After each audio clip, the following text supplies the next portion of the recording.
Today's webinar is on the business case for accessibility.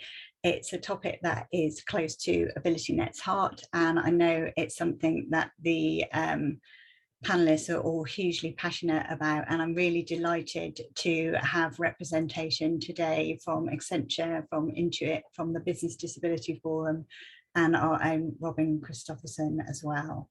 So just some brief housekeeping.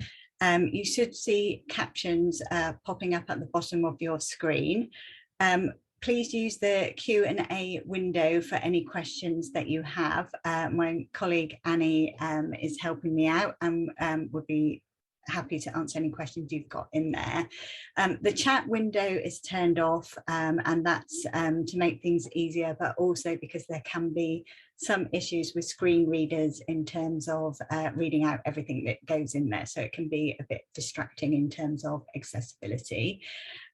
Post-webinar, we will be making available slides, a transcript and a recording, and everyone will be notified via email about that. We'll also be popping a variety of useful links that the panelists have provided for us today onto that webpage as well. So please do check back, there'll be really rich resources there. And there'll also be a feedback form to let us know how the webinar was for you today, and we'd really love to hear your feedback on that. So please do watch out for that as well. So I'd like to, so just in terms of the structure for today, I'll be introducing you briefly to our panelists in a second, and then Laurie will introduce the business case for accessibility. Lucy is going to talk about measuring the impact of accessibility. Reuben will talk about the case for inclusive design, and then Intuit are providing almost like a bit of a case study in inclusive design, and I hope we'll have some time for a bit of a discussion at the end. So, as I say, I'm really delighted to have a high caliber of panelists today. So we've got Laurie from Accenture in the US. So it's morning there. Good morning to you, Laurie. And she's going to be talking about some research that Accenture's put together, which I see quoted absolutely everywhere, really high quality research. Delighted to have Lucy from the Business Disability Forum. She's told me she's got a bit of an exclusive announcement for us today, so that's really exciting. So I'm looking forward to that. Reuben is our head of digital inclusion at AbilityNet and is just so inspiring when he talks about inclusive design, so I'm looking forward to that. And then last but not least, we have Reuben, who is from software company Intuit, who is living and breathing this stuff and everything that they do. So it'd be really fantastic to hear from him about how Intuit are bringing this stuff to life. Just briefly, I wanted to give some background to AbilityNet. We're hosting the webinar today. We're a pan-disability charity. We provide a range of services. So we provide free services that support older and disabled people through a network of fantastic volunteers. We've been offering accessibility, consultancy and expertise for way over 20 years. So yeah, and we also provide support in education and at work. And then finally, we run world-class accessibility events. We've very recently, well, it's gone back. Hosted the Tech for Good Awards with a whole amazing range of winners there.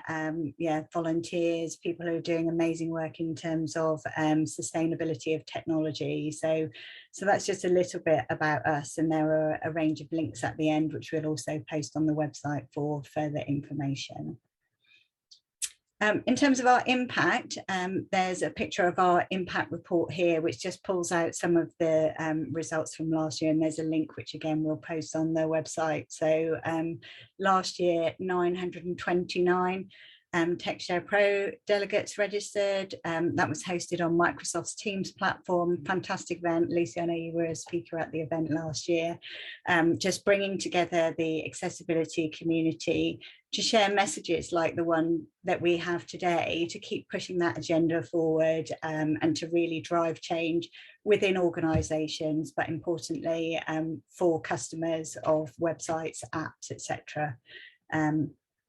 So I will now, without further ado, stop my video and audio and hand over to Laurie, who is going to talk to us about the, just introduce the business case for accessibility. So Laurie, over to you. I'm happy to do so. Thank you, Sarah, and hello to all of our participants. Thank you for joining us today. I am a white woman with blonde hair pulled back. I have hazel eyes, wearing glasses, and I'm wearing a pink blouse under a black sweater. I'm sitting here in my home in New York, and I'm presenting against a light green and purple background that says enabling change. Next slide. So as Sarah mentioned, I'm a managing director at Accenture, where I've been in the Accenture research organization for over 20 years. We're a leading global professional services company with over 500,000 employees in more than 120 countries. And we are proud of our rankings, our excellent rankings and scores related to diversity and disability inclusion for the past several years. One role that I'm most passionate about is my role as executive sponsor for research and thought leadership in the area of disability inclusion. And we'll talk about some of that research and the data coming through that research during today's discussion. But beyond the research aspects of my role, I sit on the board of directors for the American Association for People with Disabilities, and I'm the executive sponsor for our Metro New York Disability ERG. I'm especially passionate about coaching and mentoring colleagues with invisible disabilities, drawing from my own experience since being diagnosed with multiple sclerosis in 2004. And if you're interested in that story and some of the research we've conducted around the topic specifically of invisible disabilities and disclosure or self-ID, please read my new article in Harvard Business Review titled "Make It Safe for Employees to Disclose Their Disabilities." Next slide. So I was very excited when Sarah first approached me about this session, as I think it was around the time of Global Accessibility Awareness Day, the 10th anniversary, so very timely. And before we begin, a few things. First, due to the continued diversity in language and phrasing, you may hear I'll be using person first and identity first language throughout the session interchangeably. Second, I am going to be drawing from a few studies that Accenture Research, partnering with our inclusion and diversity team, have launched over the past several years, including the ones listed on this slide. And they're all available through Accenture.com for further reading. And you can see the link there at the bottom, Accenture.com/PWD. It's the quickest way to get there. And third, while most of this content and the insights are based on surveys of medium to larger organizations, I think you'll find that much of this is very relevant and applicable across the board. This is a very human issue after all. Next slide. So first, it's important to ground this discussion in the scale of disability and how employment is trending around the world, that this is not a niche issue. Persons with disabilities represent about 15%, that's roughly 1 billion of the world's population, with $8 trillion in disposable income, making us the third largest economic power in the world, above Japan, Germany, and the United Kingdom. And it's important not to forget 80% of disabilities emerge when people are of working age, like mine. It means any of us could acquire a disability at any time. This is not a matter of them, but a matter of all of us. This is not, again, not a niche issue. And participation in the workforce, it's disproportionately low. It's estimated that across the world, close to 80% of persons with disabilities are not employed. And in most developed countries, the official unemployment rate for persons with disabilities of working age is at least twice that of those who have no disability. And this is despite the qualitative and quantitative business case that exists.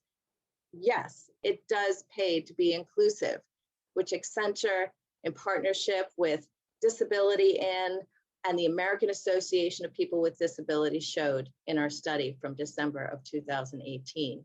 Next slide.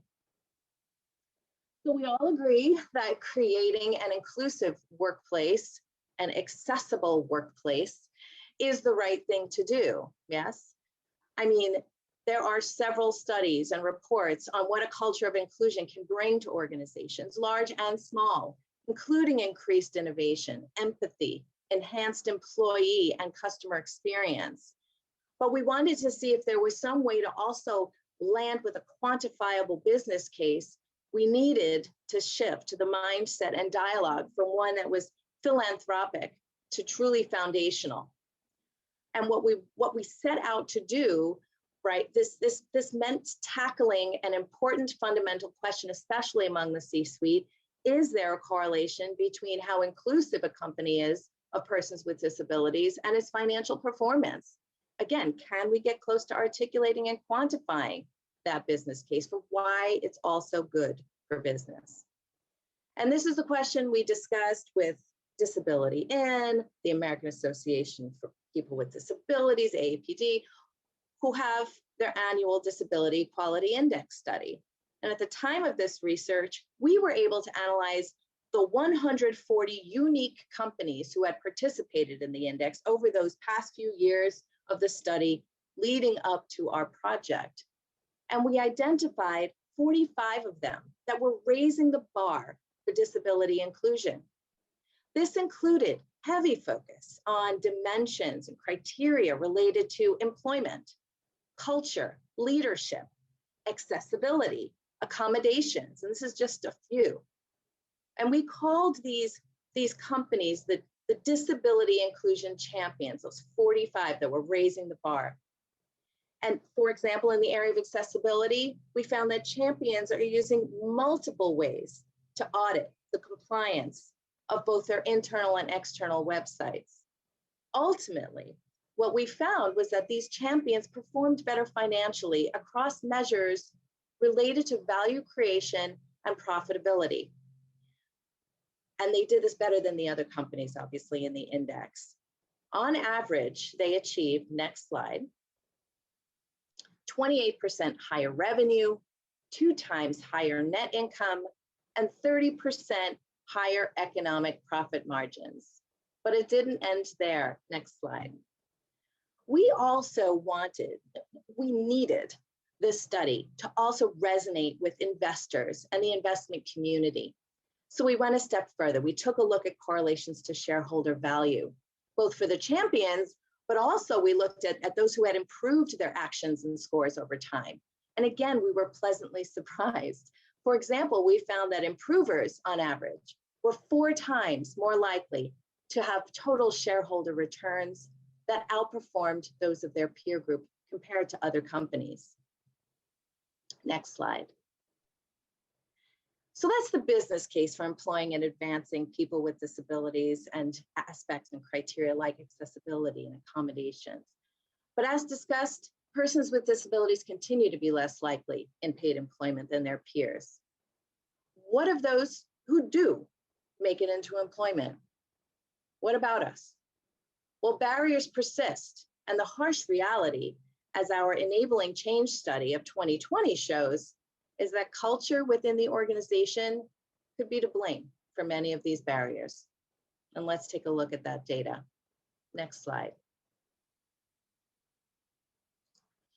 So one of our findings from this global survey of nearly 6,000 employees with disabilities from almost 30 countries is that employees with disabilities are 27% less likely to feel included in the workplace compared with the average.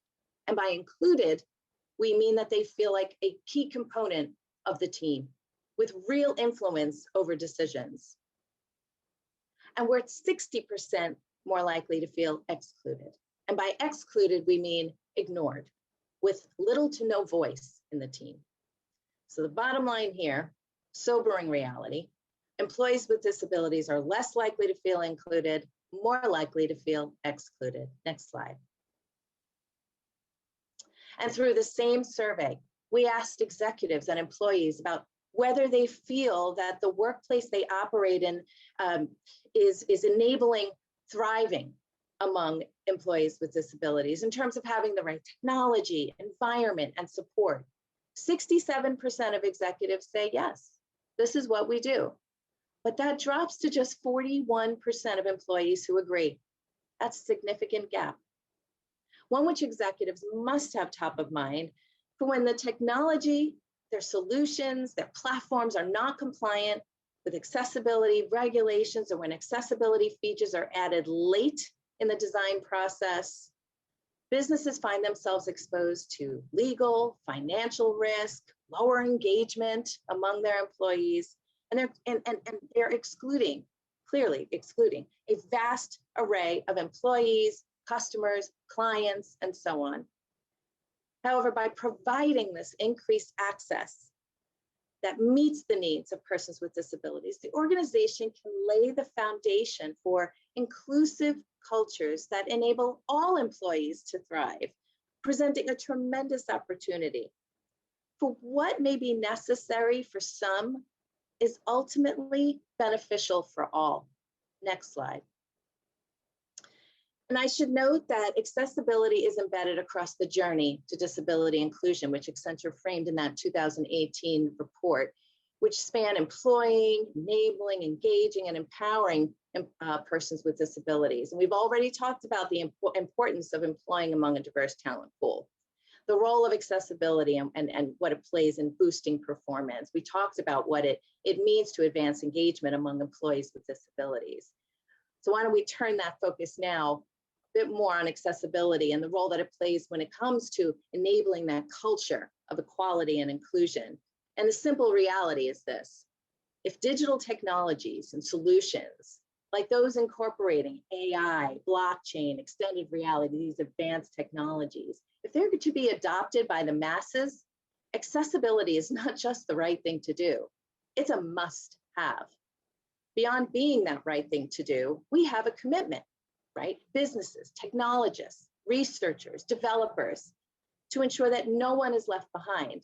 And keep in mind that there will be backlash due to lack of inclusion or compliance. Things as simple as adding alternative text to images will go a very long way. Next slide. Here I can share that Accenture has been on a journey, right, to inclusion and accessibility for several years now. We're constantly striving to ensure that our employees with disabilities are thriving right alongside the peers. I've listed some of the Accenture-related initiatives and outcomes here on this slide, one of which I'm very excited about, and it's the new Accessibility Centers of Excellence, which serve to provide a safe space where our employees and clients, myself, right, we can explore and test accessible technology and accommodations. I actually attended our launch recently here in New York City, and I was again very excited by some of the solutions that I saw, some of which I intend to try. Like there's this seat cushion or overlay, right, that helps to maintain posture and avoid discomfort while seated for long periods of time, which for me does become an issue. Next slide. So now what I'll do is turn it over to Lucy Ruck at Business Disability Forum, to go deeper on that accessibility business case, and more importantly, how do we measure the impact of accessibility? Lucy? Thank you ever so much, Laurie. And I just want to say, we referenced some of the Accenture research in our materials here, so I'll touch on those as we go on, but thank you for that, Laurie. Fantastic. Thanks. So that just leaves me to introduce myself. So I am Lucy Ruck. I'm the Taskforce Manager at Business Disability Forum. I'll just do a quick description of myself for you. I am a white female in my mid-40s. I've got a navy blue top on with a necklace, and I've got a virtual background, which makes it look a little bit like I'm sat in our London offices, but I'm not. I'm sat in a warm office in my house on a sunny day up in the north of England. What also I'll just touch on very briefly is what none of you can see is I'm also a right leg below knee amputee. So I have a lived experience of disability over the last 28 years. Next slide, please. For those of you that never heard of Business Disability Forum, we are a non-for-profit based out of London. And we believe that the 26 million people in the UK and over 1 billion people worldwide with disabilities and long-term conditions actually enhance the social and economic health of our societies. We exist to remove barriers in the business structures and government that prevent disabled people from thriving and continuing in this way. And we've been around for nearly 30 years, and we're kind of the trusted friend of many businesses. You know, we're there to support them and work with them, and help them get things right for their disabled colleagues and customers. Next slide, please. I feel like I'm in a Downing Street briefing doing that, but you know, that's just me. I'm going to talk to you about the Technology Taskforce today, and this is sort of one of our focused groups within Business Disability Forum, obviously focused on technology. And the aim of the group is, so the Technology Taskforce is about organisations working together to make technology accessible for everyone. So that's our sort of raison d'etre. That is what our aim is. And it's about making sure that technology enables rather than holds people back. So one of the things that we've been looking at over the last year within the Technology Task Force has been the why we need to focus on accessibility, so the business case. So it's the accessibility business case, so we've kind of nicknamed it the ABC because it's, you know, a very good place to start, as they say. And we know there's some great content out there, but yet we're still having these conversations. So how can we hit the mark more effectively? What can we do to appeal to the widest range of people? Next slide, please. So hot off the press today, literally posted on our website at the end of last week, especially for this event today, is our sort of 5 themes of the accessibility business case. So these are 5 areas that we think will help embed this within your organisation. So we pulled this together from the members of the Technology Task Force and their kind of insider knowledge and experience of what has worked for them around the accessibility business case. And they provided you with these top 5 themes. And what we want you to do is use them to persuade colleagues and stakeholders on why accessibility is critical to your business. I'm just going to talk you through these. What we've got is we've got the 5 titles and then a little subheading for each one. So we've got innovation, diverse ideas create new opportunities, inclusion, inclusive design leaves no one behind, brand, an inclusive brand outperforms, productivity, accessible solutions boost productivity for everyone, and then finally compliance, raising the bar reduces the risk. So to go along with this, we've got a web page with a lot more detail underneath it. We haven't just given you like a 1 slide and then off you go. And we've also created a slide deck of 28 slides that you can download for free. All of this stuff is free for you to use and edit. I mean, you know, we've come up with these 5 areas, but you might go, do you know what? Compliance does not hit the mark for my organisation, but we're really interested in brands. So I want to move that to the top of the priorities. And I'm going to have 4 areas. That's fine. You know, this is all editable stuff. We want you to use it for what works best for your business, because we know that it's not one size fits all. So, you know, that's now available for you to download, and we will be posting links to all this information in the chat as well. So as I say, it's been designed to be flexible so that you can adapt them to work for what works best for your organisation. Next slide, please. But we also realise that 28 slides might be a little bit too much information for some people and for every scenario that you're in. So we've also done a bit of an elevator pitch for you as well, so that you can, you know, catch people on the hop. So the elevator pitch we've come up with is, without accessibility, you are excluding people with disabilities, the largest minority group in the world that anyone can join at any time.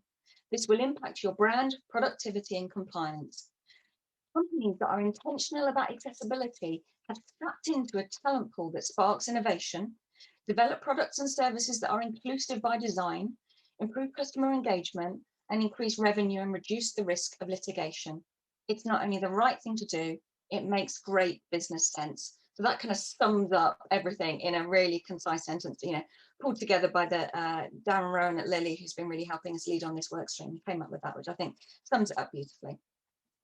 So we've talked about the why it's important that we do this, but I think it's also really critical we don't just leave people hanging. Okay, so we're getting at why we need to do it, but what do we need to do next? So I'm just going to very briefly touch on the how. And moving on to the next slide. Within the Technology Task Force at BDF, we've created an accessibility maturity model. Again, it's a free thing for anyone to use and download. And it's very much designed around, what does good look like? So when you're starting off doing accessibility, if you don't know where you are and you don't know the things you should be looking at, how do you know what the next steps are? And how do you know if you're actually progressing? So it's an Excel spreadsheet. It's kind of like a grid.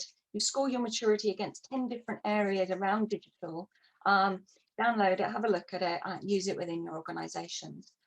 You'll be glad to know it wasn't developed by me sat in a room by myself, because it really wouldn't have been that good if it had been. And it was developed by organizations such as Shell, Barclays, Atos, KPMG, Lloyds Banking Group, government departments, NatWest, and many, many more. What they do is they use this within their business to assess how they're doing and look at the areas they need to improve. And they do that in the UK and on a global scale as well. We've also got lots more resources as well that you can download for free. The whole point is we've developed it, we want you to use it. So please go ahead and do that. So if we just go on to the next slide, I've got some hyperlinks in this, which I realise won't work, but hopefully we've got some links in the chat. If not, they'll be posted there afterwards, where you can access all these things. So the website, the business case, the slides, the maturity model, and generally all the great stuff we've created. So without further ado, I'm going to pass you over to Reuben, who's going to talk you through the next section. Fantastic. Thank you, Lucy. That's absolutely brilliant. I'll just turn my video on. Hopefully people can see that. When we were asked to do an audio description of ourselves, I agreed, but then I didn't really think it through, because I'm blind and I'm just going to have to guess. So I think, well, I know that I'm a middle-aged or kind of older middle-aged man, white male, and I've got, I think, mostly grey hair.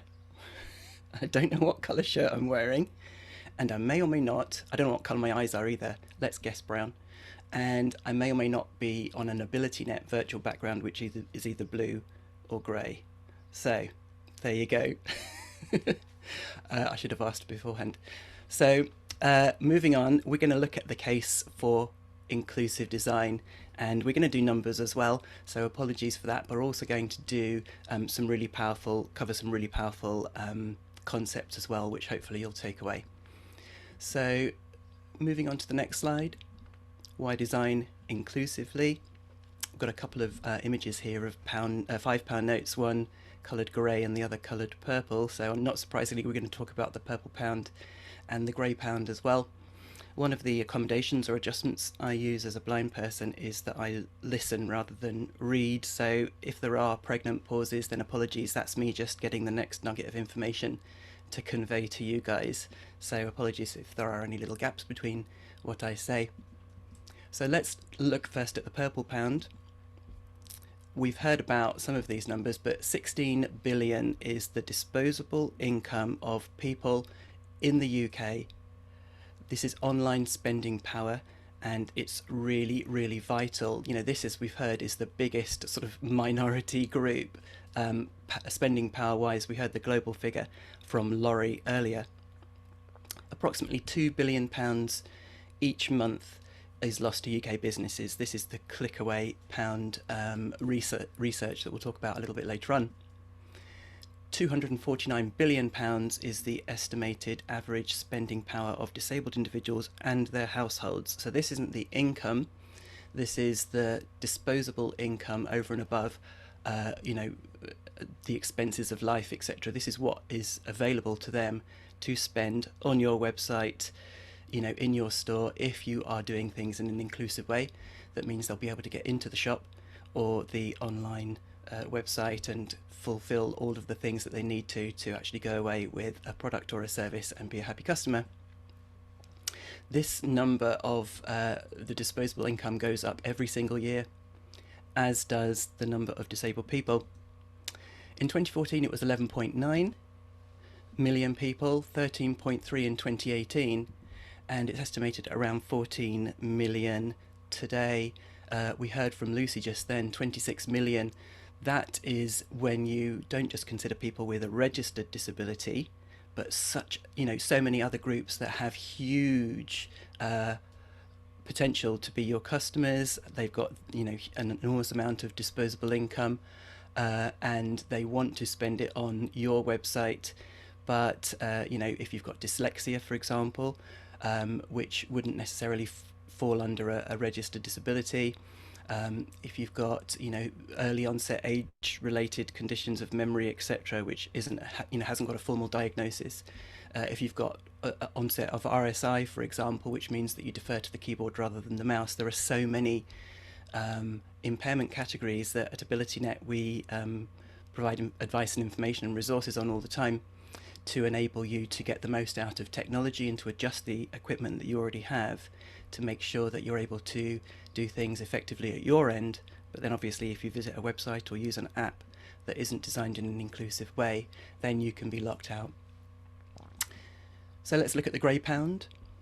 The International Longevity Centre said that if you don't address the opportunities associated with ageing, then 2% of UK GDP is lost. So there's an additional potential 2% of GDP if we really embrace inclusive design, which, as we've heard with previous speakers, makes it extremely usable for everybody, including people in this ageing category. The grey spending power, 54p in every pound in 2018, rising to an estimated 63p in every pound in 2040. So already the grey pound is the majority of the spending power of the community in the UK, and that will rise significantly to 63 pence in every pound by 2040. If we move on to the next slide. Bad digital design is bad business. So again, let's look at the Scope Clickaway Pound survey. 73% of disabled users reported experiencing barriers on more than a quarter of websites, and I can absolutely attest to that. I would say the majority of websites that I visit cause me significant challenges, and I would probably say I'm a power user, and apps slightly less so, in fact considerably less so, and that's because if you just build an iOS app, for example, using the custom controls and following the normal developer guidelines, then chances are it's going to be reasonably accessible.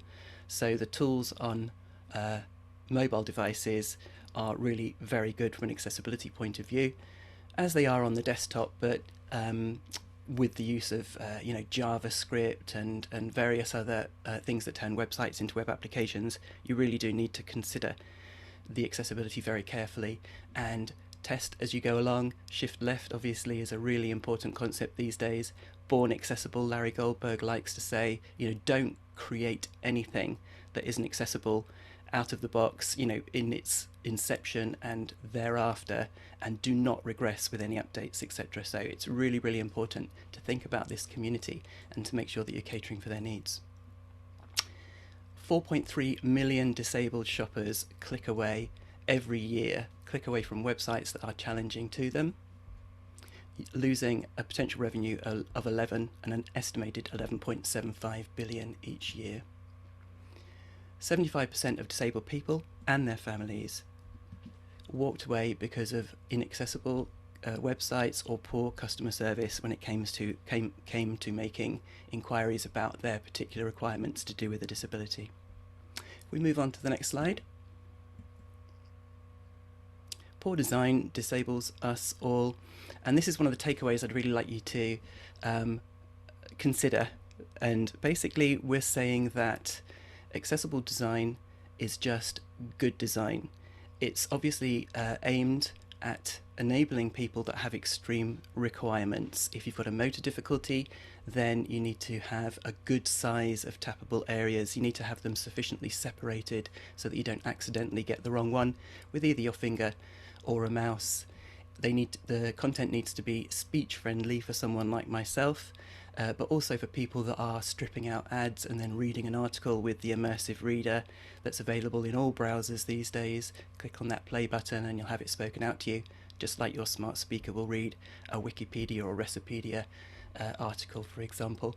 So in the age of extreme computing, which is what we are talking about with mobile computing, every single person needs those exact same requirements, because I would argue that everyone is computing on the edge. If you've got no disability or impairment whatsoever, but you're using your mobile phone one-handed, then for those minutes you are in exactly the same position as somebody with a motor or dexterity problem. Try typing on the small keyboard with your thumb, for example. You will make more mistakes than if you're doing it carefully with both hands. time-dependent functionality is an issue. If you're walking along, keep glancing up, make sure you don't walk into other people or lampposts, etc. Bumpy bus also, or car, also dexterity impaired for that duration. Noisy cafe, to be able to turn on subtitles. YouTube, a speaker from YouTube in a recent event said that 60% of videos watched on YouTube, the subtitles, the captions are turned on. And obviously not all of those people have a hearing impairment. It's because they're in noisy environments. I asked my daughter if she'd ever done this, and she said she had, on not just YouTube, but Netflix and others as well, because it just makes it easier to hear what the people are saying. And I think we can all appreciate or are familiar with the fact that in TV and films, people don't always talk very clearly and enunciate. So, you know, that can really help as well. I know my wife, whenever she wants to hear people, she says, let me put my glasses on so I can hear you properly.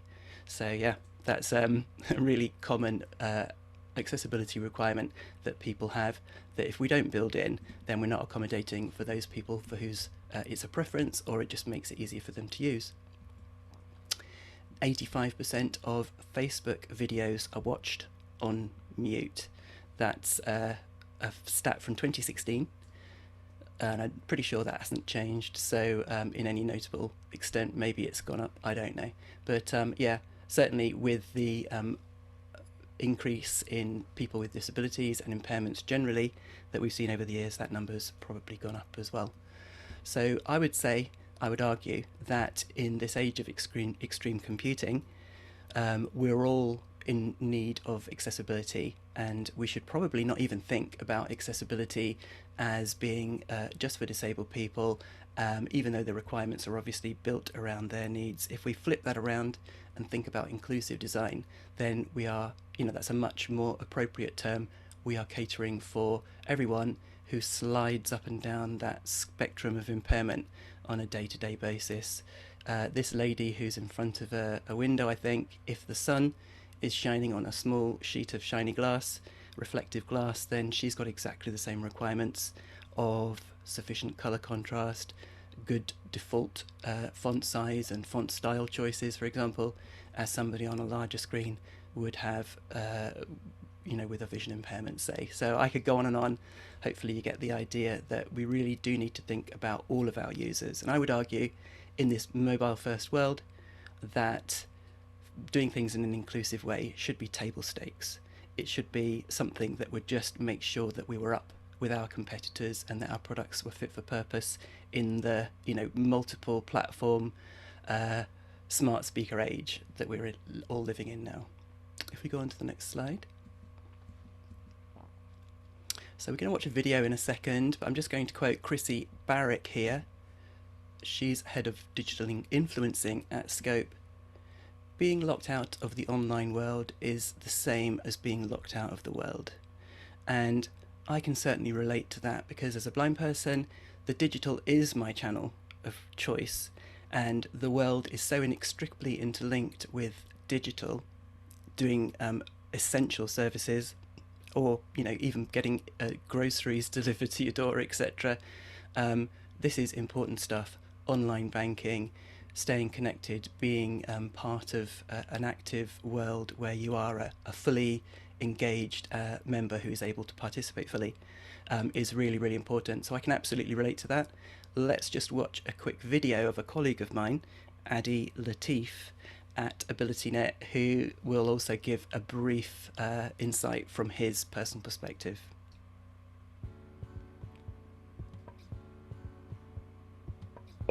As a blind man, why is it more challenging to order a pizza online than do my online banking? Surely it should be simple. Hi, I'm Adi Latif and I am blind. Sometimes I'm not able to complete a transaction on a website or an app because it's not been designed accessibly. I feel like I'm being locked out. I use a screen reader to access websites and apps on my phone, which are read out to me. There are loads of digital tools out there, so the digital world should be accessible, but it's not.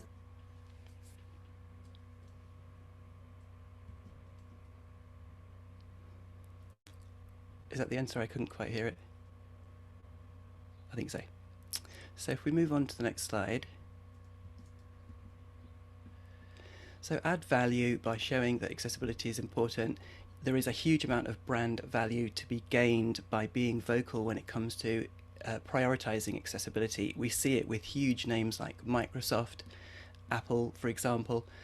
Microsoft here, we've got a picture of the Reuben, and they recently announced that they are upping the signposting, the positioning of the accessibility checker to put it in line on a par with the spell checker, and I think that's absolutely brilliant. It will really help with Born Accessible if people who are creating Word documents every single day, and we're not just talking about developers or designers, obviously this is all of us, could be prompted to add in really essential accessibility information like alternative text on images, etc. So that's brilliant news, and they're very, very vocal about that. They've recently announced a raft of other accessibility changes as well. Apple also did this in WWDC, and they have followed it up with a lot more information about what's coming out in iOS 15. They also recently brought the accessibility settings in iOS out from underneath General, so that it's now on the top level, which is absolutely brilliant. We should all play with the accessibility of our own devices. We're all different shapes and sizes. If you take on board that we're all sliding up and down that scale of impairment, hour by hour, minute by minute, then we absolutely should know how we can optimize the experience for us generally, but also how to quickly perhaps toggle on high contrast using the accessibility shortcut on your phone, for example, to be able to quickly do that. We should all be extreme users of the accessibility features on our devices as well. Live transcriptions that we can see on all of the major platforms like Teams and Zoom, etc., have hugely helped. Although obviously a lot of events do provide live transcriptions as well by a human, which for the moment, for the foreseeable future, are always going to be superior. But we're really seeing organisations prioritising in a very visual way inclusive design and doing things accessibly, and obviously home working and COVID has really put a focus on this. And for people who are able to do things in an inclusive way, which Zoom has done right from the beginning, you can really see them reaping the rewards of inclusion for their particular business. We go on to the next slide. We're going to go straight over to Reuben of Intuit, accessibility lead at Intuit UK, and he's going to give us a quick case study. Thanks, Reuben. Thank you, Robin. It's always great to hear you talk about any aspect of accessibility, and following you is no easy task, but I'll try my best. So hello everyone, my name is Reuben and I'm here today from Intuit. So a quick physical description. I'm a white man, I'm in my late 20s with short brown hair, a beard and glasses. I'm wearing an Intuit Accessibility Champion t-shirt, which has got 9 cartoon corgi dogs on it, and each of them has got a different disability. I've got a virtual background up, which is of the accessible road design on Peters Hill outside the front of St. Paul's Cathedral. And there's a quote from Tim Berners-Lee, which reads, "The power of the web is in its universality. Access by everyone, regardless of disability, is an essential aspect." There's also Intuit's Accessibility Champion logo on my background. So if we can jump through to the next slide. So a quick bit of background about myself and Intuit, in case you haven't heard of us. So Intuit is best known in the UK for QuickBooks, which is our financial management software for small businesses and self-employed. And there's a desktop and online version. Intuit is a 38-year-old tech company, which is headquartered in California. And we're also known for our other products. TurboTax, Credit Karma, and Mint are probably the biggest, and you may have heard of them. Intuit has a network of over 950 accessibility champions. This slide, this is my bad, is slightly out of date.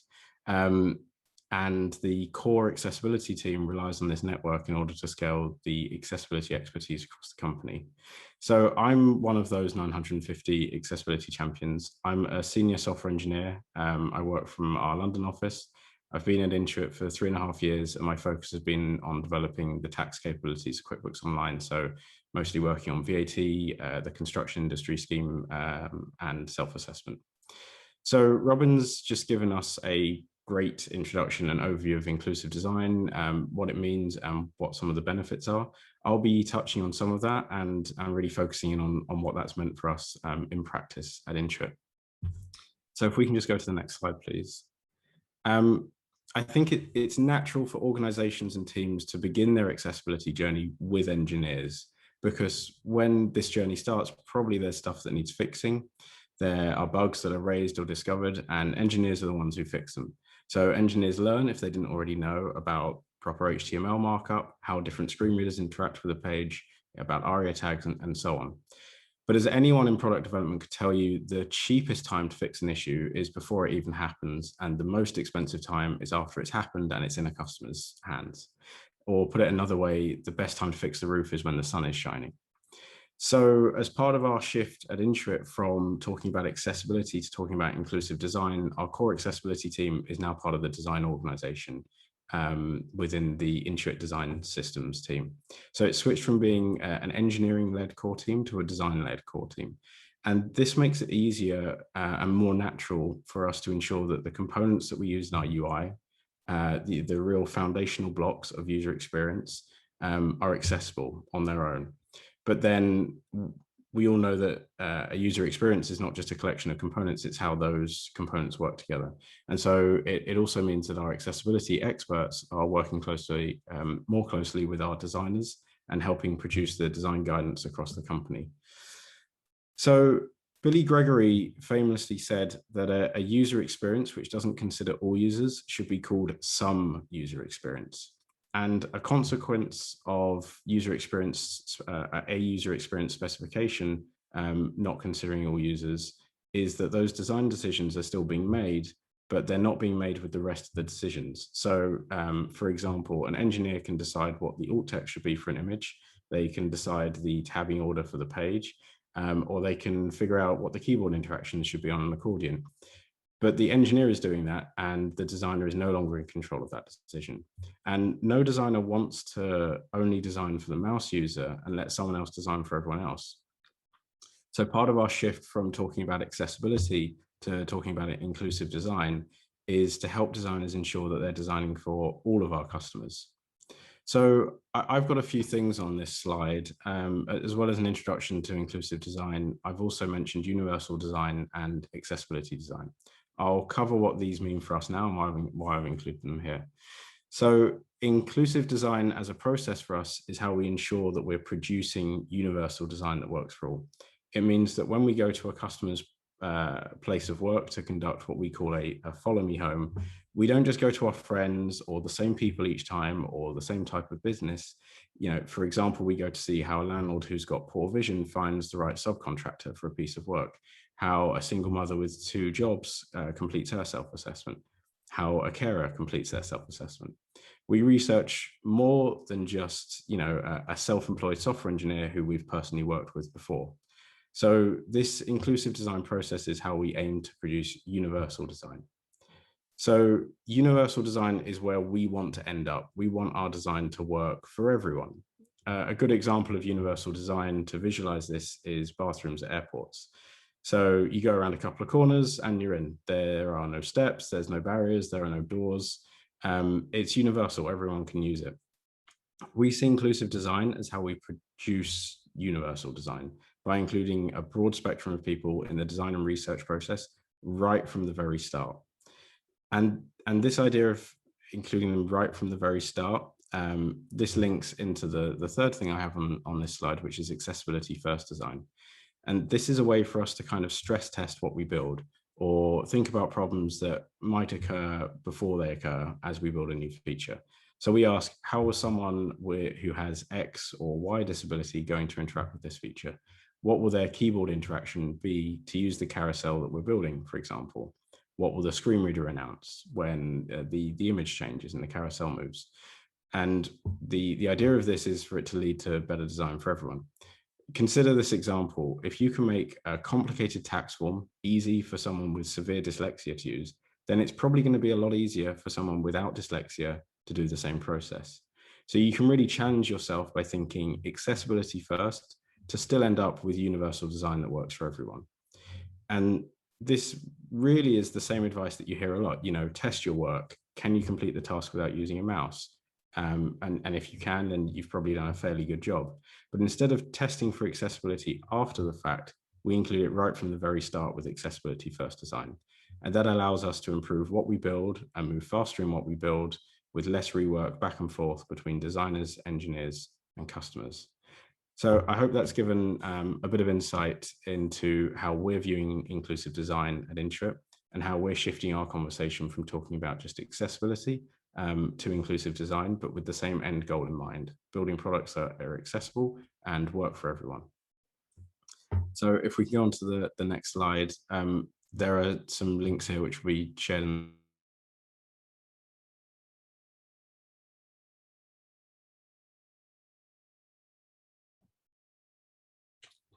Okay, so unfortunately, I think Reuben has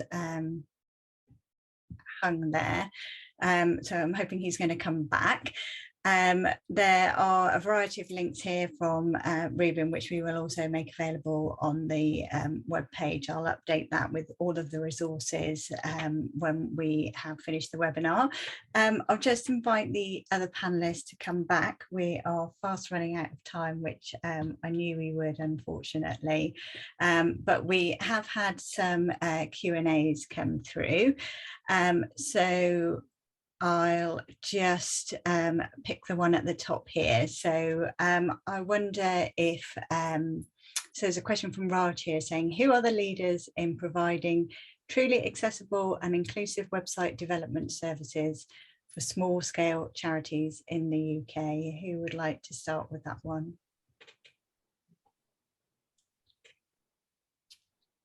Oh, Robin, you're on mute. Oh, sorry. It depends if they're talking about build or, you know, an organisation that will provide an assurance role, you know, auditing and consultancy and disabled user testing. So I'm not 100% sure which I wouldn't know about the former, but there are various organisations that will provide consultancy services for ensuring that who you do choose will be inclusive. It's really important if you are trying to identify a provider of services, whether it's building your website or, you know, buying in some digital service application or whatever it might be, that you ask the right questions about whether they are inclusive, whether they have created accessible websites before, to look at recent examples so that you don't just sort of take their word for it. And ISO 30071-1 is the last word in covering all your bases when you need to have inclusive procurement practices. Brilliant, thanks, Robin. There's another question here, which is a broad question, given that we've only got 5 minutes time left, but it says, what would you define as an inclusive company? I was wondering if I could throw that over to you, Laurie, because you've talked about that intersection of accessibility and culture. So what would you say in terms of being a truly inclusive company? What does that look like and feel like to you? Yeah, so we've done quite a bit of research, right, and published a lot of thought leadership on this idea of culture of inclusion or culture of equality, right? One that leaves every single employee net better off. And so I encourage, obviously, some reading of those materials. But for us, you know, when I think about a culture of equality, it's one that has bold leadership, right? It has a diverse leadership team that sets and shares and measures equality targets openly. So our own CEO, Julie Sweet, has said openly, right, that disability inclusion is really personal for her. She shared this through major global platforms as recent as an event last week, global, you know, the World Economic Forum, et cetera. And she talks about our goals, our action plan, and how we measure our progress. So, you know, that's important. It's one that provides that empowering environment, so it trusts employees, respects the individual, offers the freedom to be creative and to train and work flexibly, and then one that takes comprehensive action. So this is about your policies, your practices. Are they family friendly? Do they support equality for all people, regardless of the background, gender, disability, et cetera? And are they bias free, right, in attracting and retaining people? That's a fantastic and very succinct answer. Thank you very much. There's a specific question here. I'm glad to have Reuben back. That says, how do you deal with multiple needs? So where, for example, where one person might need plain text and others find a wall of text overwhelming. How are you balancing all those needs when you're putting together inclusive design? So that's a really good question. I think ultimately the answer is, you have to test it with people. You have to go and test it with those customers and make sure that, and find out what it is, how they would like to digest the information. But if we think about the example of, say, a graph showing financial performance of your company, which, there is in QuickBooks, you can show that information visually in the graph with lots of color and so on. But you can also have a legend which describes the raw data behind, or the message that that the user can take out of it. So the example of a cinema in that question, that's really hard. I don't what the answer to that would be. But with digital accessibility, I think often you can provide both options. You don't have to pick one and make it try and work for everyone. You can provide the option for people. And you see this with reduced motion settings and so on in browsers. That's fantastic. Thank you. I'm really mindful of time, and we've got one more slide to go. But as we're reaching the end of our session, I wonder if everyone could just give me a couple of words on your top tip on creating a business case for accessibility, just in a couple of words. I'll start with you, Lucy. No pressure. Actually, I quite like it. That's a good thing. What I was going to say is get your senior leaders on board. If you've got your senior leaders on board, you will get a trickle through, and it will make your life a lot easier. So that would be my one quick thing to do. Robin, how about you? Download the DAM toolkit of BDF. AbilityNet has one too, and self-serve your way to a more mature process, practices, tooling, documentation, support, resourcing within your organization. Fantastic. Laurie? Oh gosh, those were great answers, but I just always go back to what gets measured gets managed. So again, yes, Lucy's resources, incredible. The Disability Equality Index, incredible, right? So lean on the existing research and data and frameworks, and partner, right? Use the ecosystem, reach out and engage others in helping, right, to shape that business case. Great. I don't know if Reuben's still there. I am, yeah. I've turned my video off because I'm hotspotting from my phone. I think my advice would just be, talk to your customers, put your customers first and foremost, and you can, I think the best companies are customer obsessed, and if you tell a story, that can be what gets those people on board that you need on board to make that business case. That's all great advice. I'd just like to wrap up. We've got a couple more slides, but what I'd like to say personally first is that I think we've had a really phenomenal panel today. I feel very privileged to be part of this webinar. I hope everyone's enjoyed it. So as I said, there'll be lots of resources coming your way. Please do look out for those. There'll be a link to the website coming in on email. AbilityNet is running a series of online training. So there's some listed here on screen that are coming up. And there's a code to get a 10% discount. So understanding accessibility evaluations and testing in mobile apps, accessible mobile development, and accessibility for designers. So please do join us on any of those if they are of interest to you, and feel free to share. And then we similarly have put together a list of useful resources, which I won't read out now, but we've recently put together an infographic that's got lots of the numbers that Robin talked about earlier in terms of building a business case for accessibility, a brochure about us and what we do, training catalogue, and more on our role-based accessibility training, and also some information there on the shows that I mentioned earlier, including TechShare Pro, where we'd love to see you in November. So a final thank you from me to our panelists. I think it's been a really, really amazing session, but I'm going to end it there and get busy getting all these resources together to come out at the end of the session. So thank you, everyone. We'll finish it there.